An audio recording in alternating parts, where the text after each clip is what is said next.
Hello and welcome to the Indian Ocean World podcast. My name is Philip Gooding. I'm a postdoctoral fellow at the Indian Ocean World Centre, McGill University. For this recording, I'm thrilled to be joined by Professor Pao-Kuan Wang, a distinguished visiting chair of Aeronautics and Astronautics at National Cheng Kung University in Taiwan. Prof. Wang earned his PhD in atmospheric sciences from the University of California, Los Angeles, and his career is taking him to prestigious institutions across the globe, including MIT, National Taiwan University, and the Max Planck Institute for Chemistry. He was also the Director and Distinguished Research Fellow at the Research Center for Environmental Changes at Academia Sinica in Taipei, Taiwan, from 2013 to 2020. He is the lead author of several important publications in his field, including the article under discussion in this podcast, which is entitled Construction of the Reaches Climate Database based on Historical Documents of China, which was published in Nature in 2018. So, Professor Wang, thank you very much for joining us for this podcast. The Reconstructed East Asian Climate Historical Coded Series, or REACHES database, is a major scholarly endeavor.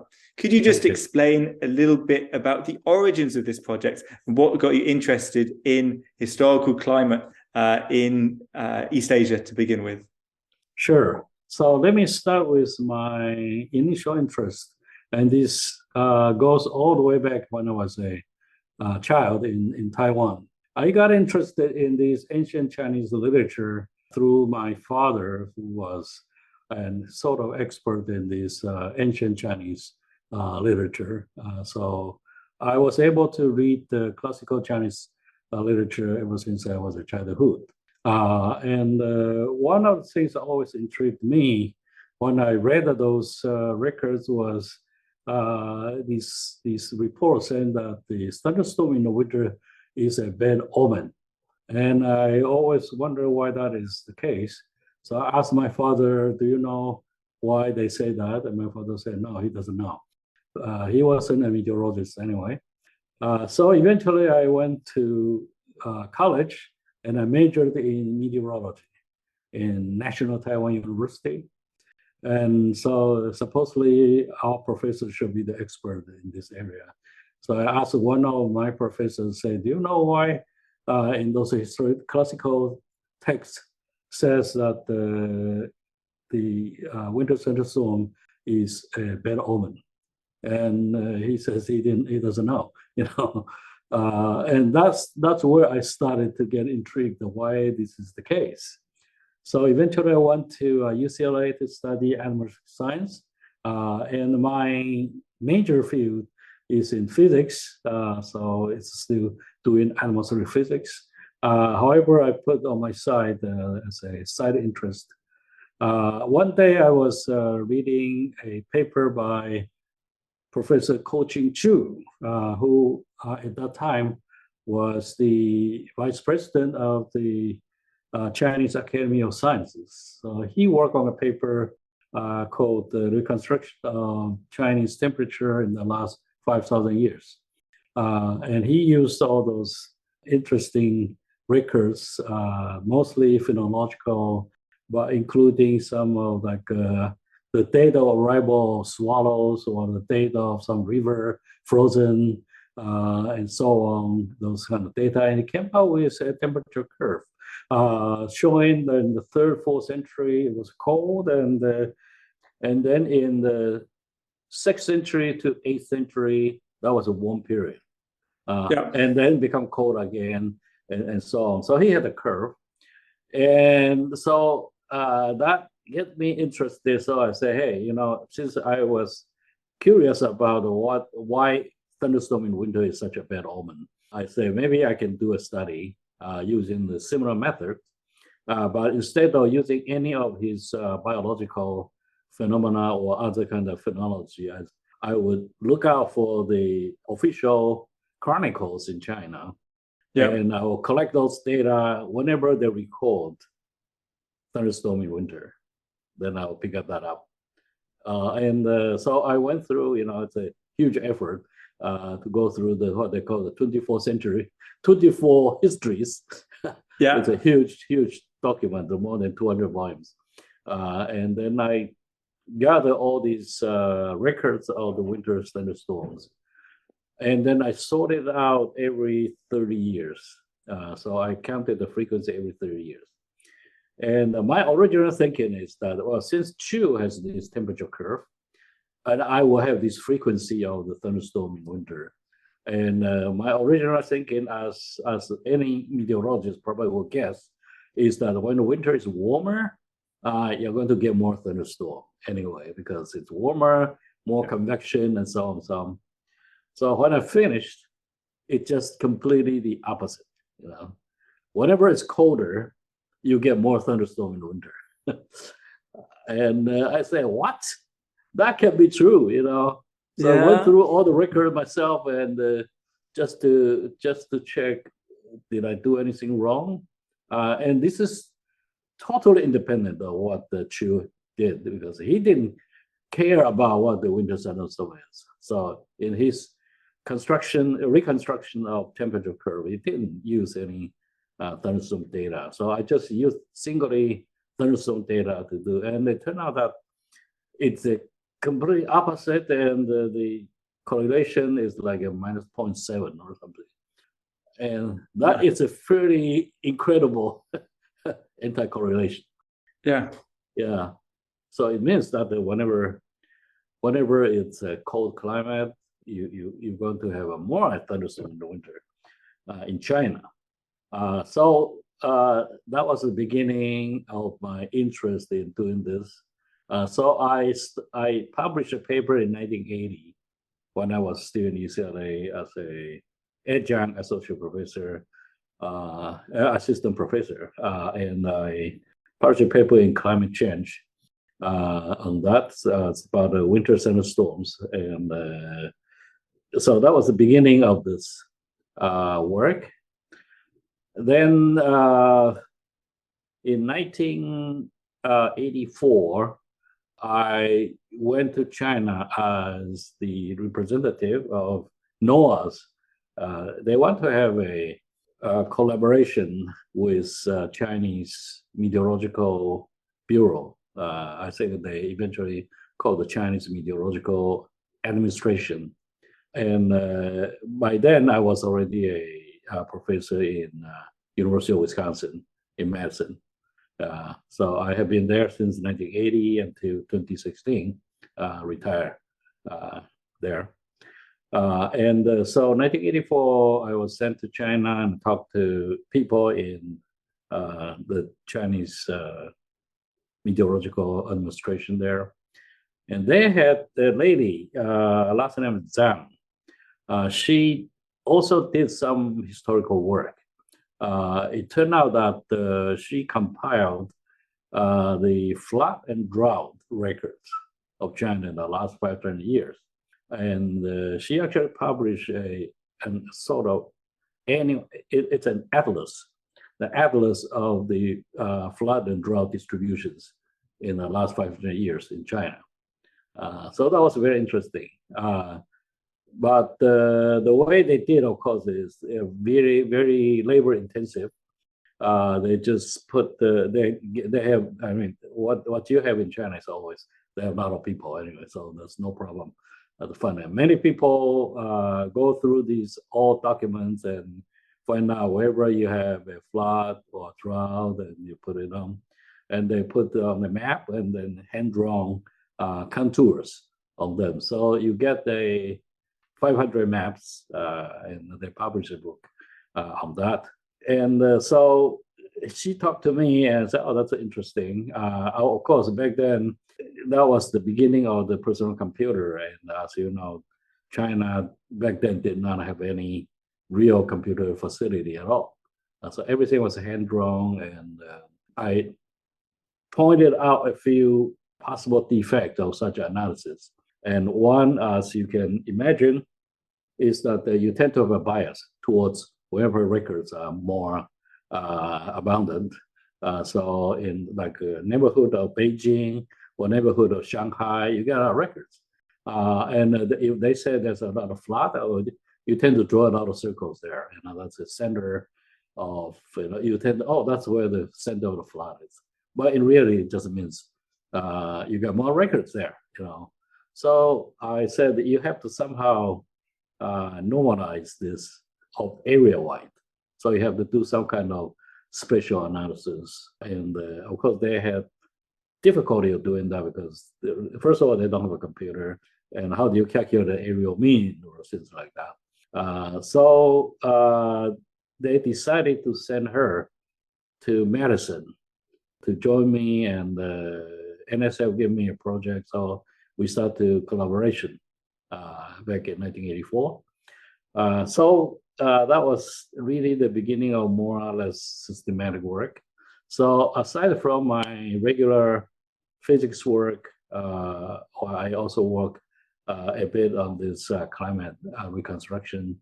And unfortunately, back then, we only, the project was relatively small. So what we did is we get the Imperial Palace records. It's called the Clear and the Rain records, which is also very interesting. It's a daily weather report. It's a secret report compiled by some officials in China and over some large cities, and they secretly compile the report and send this report to the emperor on a monthly basis. So it was very interesting. You got this daily, every day they say the rain started at like 2 o'clock in the evening, lasted until 7 o'clock in the morning and something like that, and the day of the day, and reported. And nobody ever know, or at least not openly, what those records are for. Why does the emperor need to know about this? So we were just guessing that this may be something that the emperor want to use to check against some of the possible corruptions. As you know, some of these old imperial China, there are a lot of corruptions, and a lot of these governors, they collected the taxes from people, and then they send half of the taxes maybe to the emperor. And the reason, they will put some reasons in that our provinces suffered big flood or drought or something like that, so we cannot afford to submit that much tax to the court and something like that. But indeed, they actually got 100% of the tax from people, but they make up some of the lies so that tell the emperor that we don't have enough money to pay the tax. So emperor may pull out those weather records saying, my secret report says your weather is perfectly fine, and you are saying that you have a flood or something. So that is the purpose that we guess, but we never found any document talking about those. But anyway, we did use those records to reconstruct the Qing dynasty reign for over some of the large cities. So there are only 4 cities, those records remains, and the rest that we don't know where they are. Either destroyed or still hiding somewhere, we don't know. So that was back in 1980. So the 1980 and 90s. So Professor Zhang went back to China, and she wanted to continue to collaborate with me. And so I said that when I go back and you have so many people work there, why don't you collect almost complete data about weather? Because you can collect those weather data from the official chronicles. These are national chronicles, and they also have, ever since the Ming Dynasty, which is about the starting late the 14th century, you have the local records available. So every province, every large cities, even some of the township have their own records, and there are a lot of the weather reports. So they collected all this, and I say we should do that. So she went back, and surely enough, she organized, I believe, more than 100 people to work for her. And they eventually compiled, and this is the compendium that I mentioned in my 2018 Nature paper, scientific data. That's where that data source is. And she invited me to write actually more like a translate the English preface for that. So that was how they published that I think the first one was 2010 or 2011, I forgot. But anyway, so after 2013, I came back to Taiwan, where I was originally from, to serve as the director of the Research Center for Environmental Changes. And here the center is in the so-called Academia Sinica, which is a government-funded research institution. It is supposed to be the highest research institution in Taiwan. That's where we say, hey, maybe this is a good time to start doing this larger scale work. So as you know, this compendium was written, it's just a collection of the original verse and the original phrases in the ancient book. First of all, if you don't know Chinese, then sorry, you cannot read it. And even if you know Chinese, that is written in classical Chinese. And if I'm not trained, it's very difficult for most common people to understand it. So my idea was, because I like those data to be available to anybody who are interested. And as you know, many people who, once they get their own data, they sort of hide it, or they don't like to give it to people. It's really impede the research in this area. And for climate, you really need good climate data. So what I'm thinking is, we will take these original records. Then one record can contain 3 or 4 different kind of climate messages.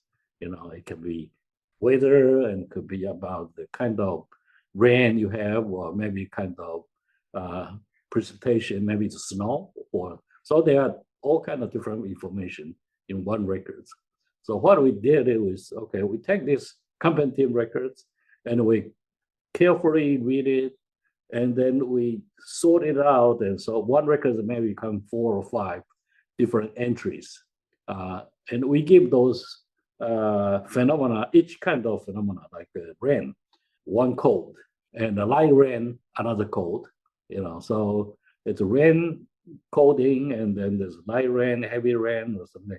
So all those different severities, different kind of precipitation, and other different kind of phenological phenomena, we give them a kind of code. And so we digitize all this in terms of this code.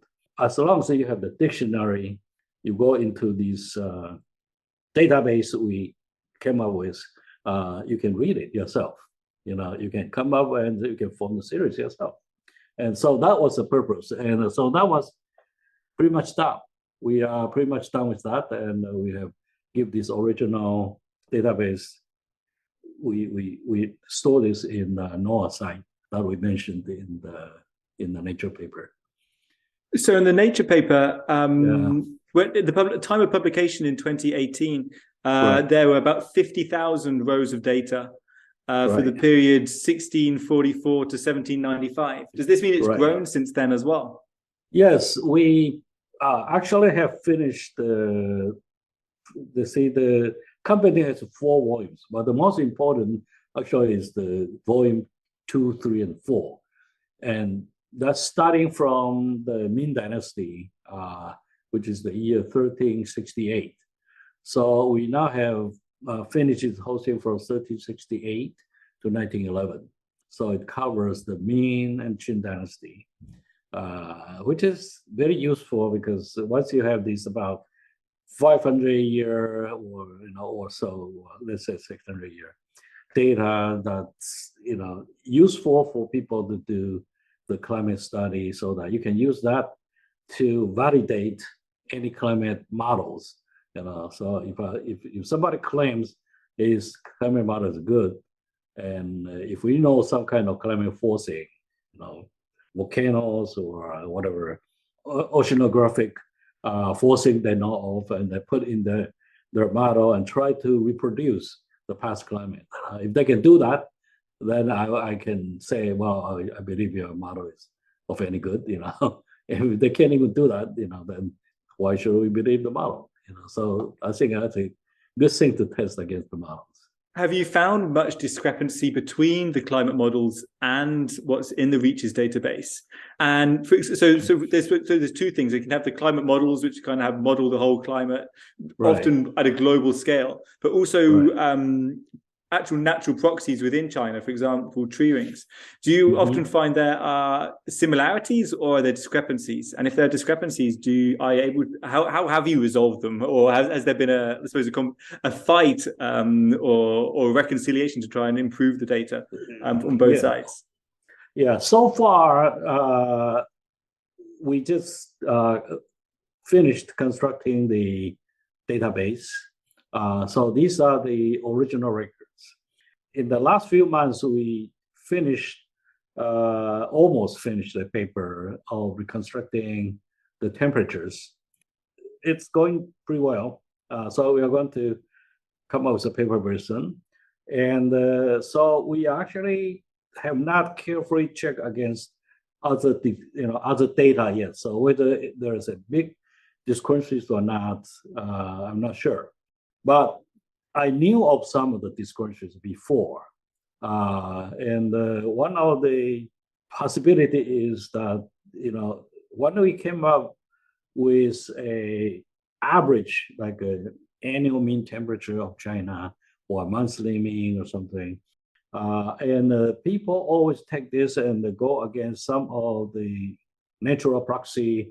For example, somebody finds some isotopic data in saccharamide, and they say, oh, it's this in ear. Well, they cannot go ear. I mean, this is a very blurred signal. So they're talking about maybe in the 7th century, this was a dry area, and your data shows it's a humid area, and something like that. But it's really not a very fair comparison, because these proxy data, for example, somebody, I remember, I forgot the name, but they got a data point in the very southern point of China, Guangxi province, which is, I would say, latitude about 20 degrees or something like that, or even slightly lower.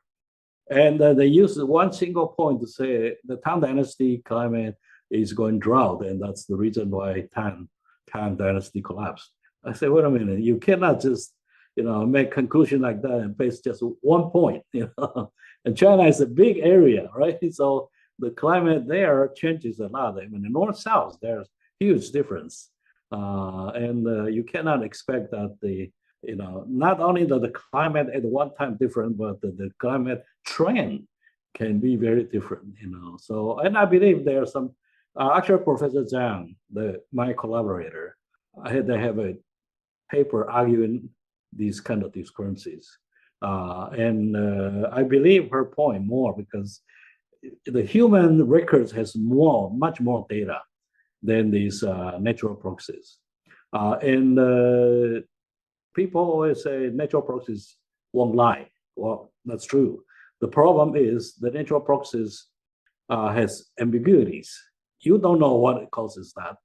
So you can only guess it causes by temperature, or it causes by humidity, or maybe it's just a shift of weather patterns, And so that's a complicated thing.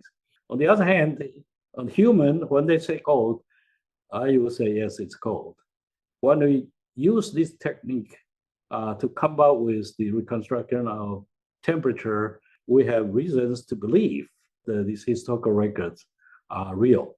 And in fact, like I said, the paper we are just finished, we use the reconstructed technique and check against the instrumental data.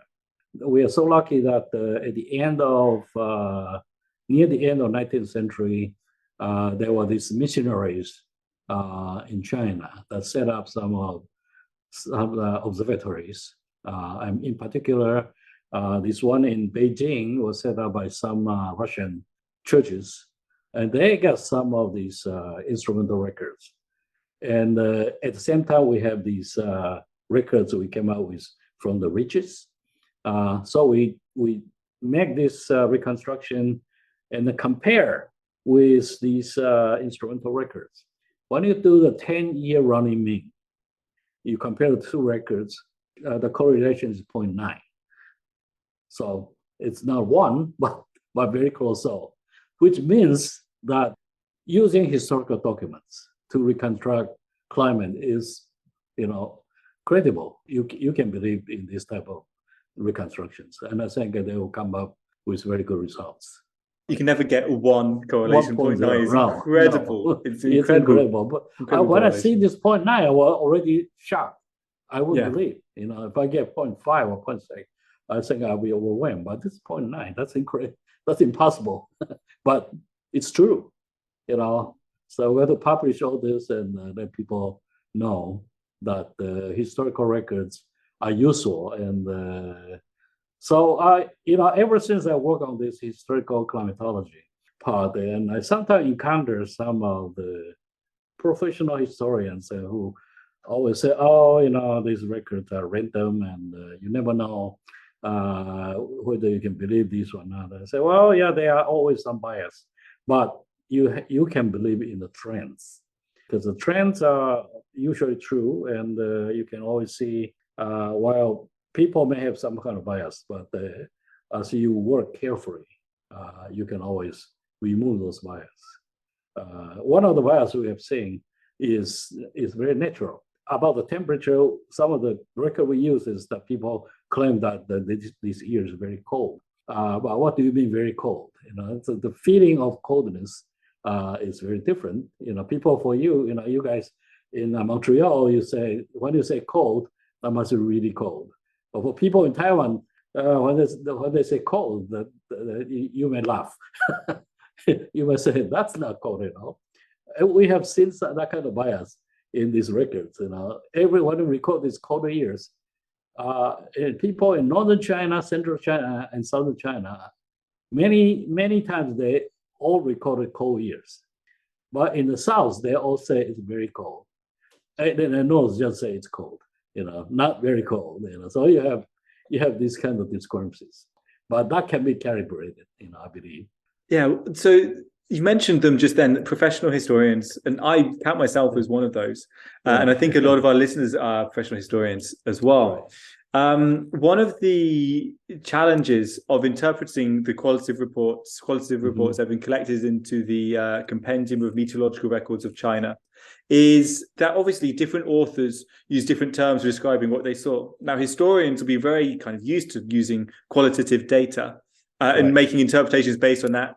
But what the kind of the REACHES database does more than that is it standardizes it, making all the data interoperable so you can calibrate it and verify across different regions as well. Right. And I wondered, how did you go about standardizing all these qualitative descriptions when different authors would have used different terms and different phraseologies for describing what they saw? What kind of rules did you use, and were there any ambiguities that were particularly challenging?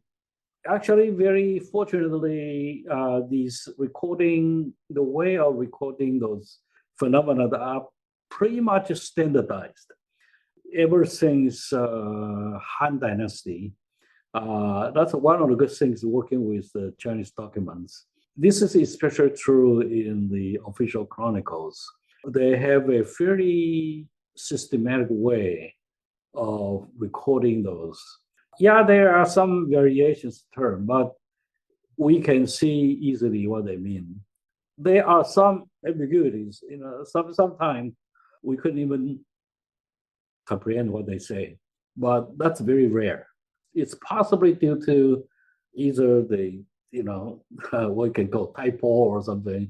Some of the characters that you never know, or some of the editions of the book, some of the word missing, but those are very, very rare. I would say much less than 0.1%. So other than that, they are actually fairly standard way of putting those records down. There are some variations when we go to the local records, because the local records are done by the local scholars, and they are less uniform compared to the imperial historians.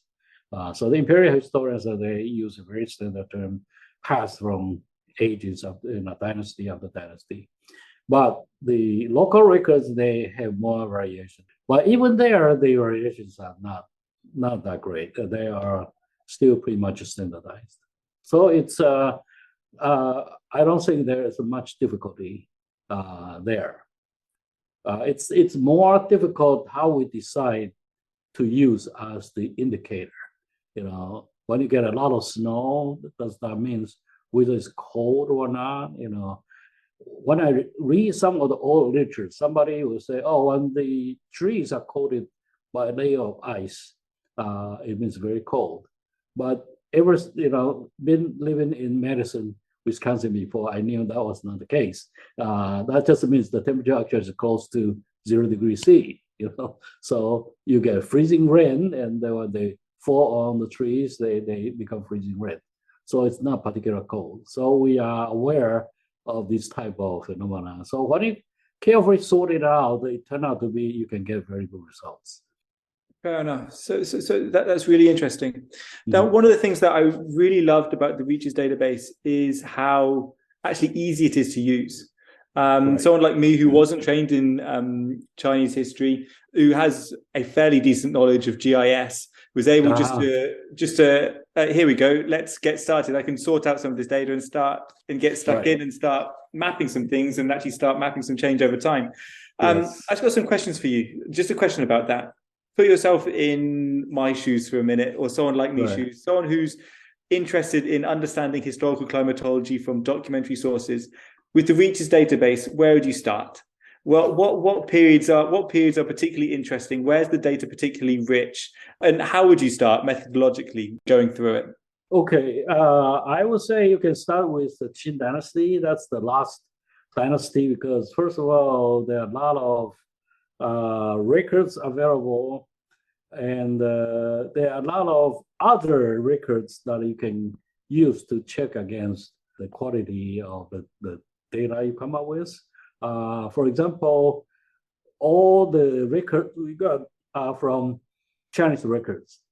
But if you have other sources, at the same time, you should have a lot of Western sources because in Qing Dynasty, virtually ever since the 18th century, you have a lot of these missionaries go there. So I know in Europe, like somebody in Switzerland, they get these compile those records of the missionaries in China that they have various kind of reports, some diaries or some other tribal reports, and they contain some of the weather there.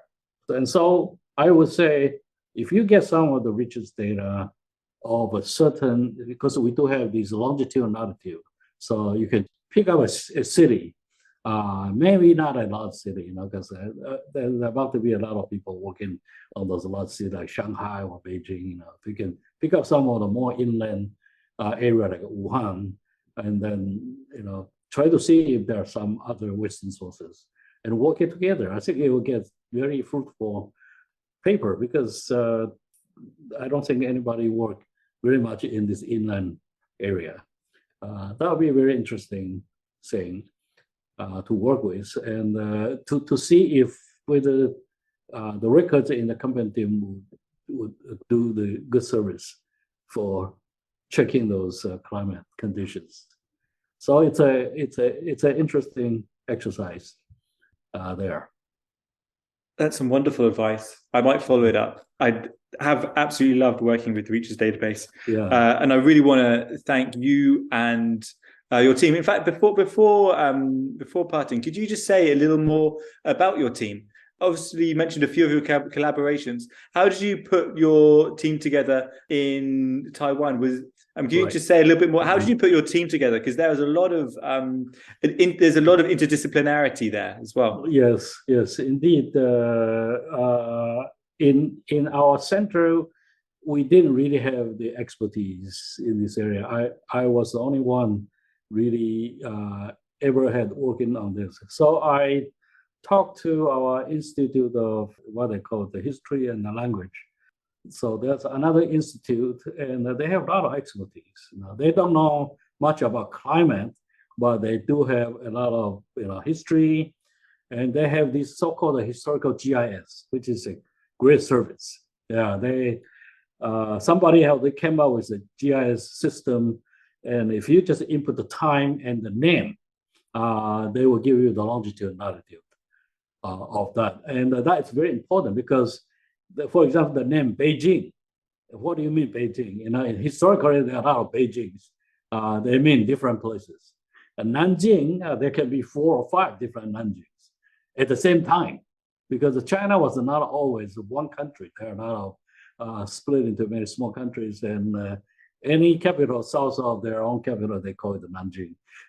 And so back then, so you have to know exactly which one you're talking about, which is very lucky that they come up with such a historical GIS system. So we have input. That's how we get our longitude, latitude information for the regions. So we have those historian help, and then we have the geographers. So my main collaborator in Taiwan, she is now a geography professor in Taiwan Normal University. So she's a geographer, and so we collaborate with historians, we collaborate with geographer, and we collaborate with some other universities, also some history department, and hire a team about one time about like 20 or some people, just one of those, because to sort out these records one by one, this has intensive, labor-intensive work, and those they really work very hard on this and get it out. So I'm very glad that we produce something. Wonderful. So one final question then. What's next for Reach's database? You mentioned, so originally it was just with the first half of the Qing dynasty. It's now the whole way through Ming and Qing, which is from volume 2 to 4 of the compendium. What's next? Is volume 1 going to be next, or are there new frontiers to go through? No, that volume 1 will be. In fact, we're already working on that. I think it will be finished. What we really want to do is we also want to use those database, and we want to reconstruct a lot of real climate series, so numerical series from those. In fact, one of the series, I think it will be interesting. We are actually working on the locust. And you're doing East Africa, you have a lot of these locusts. And locust is very much related to monsoon. So, like many of these United Nations studies, locusts, where they are usually indicate where the monsoon front is. So if I apply the same theory in China, I want to be able to reconstruct the East Asian monsoon using these richest data. And we already see something very interesting. We already see distributions of locusts in the 17th century and in the 18th century are very different. In the 17th century, the locust seems to go much further inland. And in the 18th century, it's less so. So what does that mean? If I use the results they obtained in East Africa, it could mean that the East Asian monsoon is reaching further inland in 17th century than the 18th century. So, and the contrast is very, very interesting. It's very, very obvious and very interesting. So I want to complete our temperature reconstruction and humidity reconstruction, and then compare it with the locust to see what. So all these are very interesting. At the same time, we also work on these societal conflicts. So this will be something we call SIER, S-I-E-R, will be a database similar to Riches. This will be the societal impact and something like that. Try to relate climate change and the societal conflict to see if there are any relations there. So that will be our next effort. That is incredibly interesting and incredibly on topic for current concerns with global warming. So I really look forward to seeing the fruits of that research. And I want to thank you as well very much for discussing your research up to now, its future directions. I'm very excited to hear about the links with the locust as well, partly because of my academic background. As well, I want to thank Sangli Riemann for organizing and producing the podcast. And I'd like to thank you, the listener, for streaming and or downloading. Once again, my name is Philip Gooding, and this is the Indian Ocean World podcast. We would like to acknowledge the generous support of the Social Sciences and Humanities Research Council of Canada. The Indian Ocean World podcast is produced under the SSHRC-funded partnership Appraising Risk, Past and Present. The podcast runs in conjunction with the annual speaker series at the Indian Ocean World Center at McGill, University, Montreal.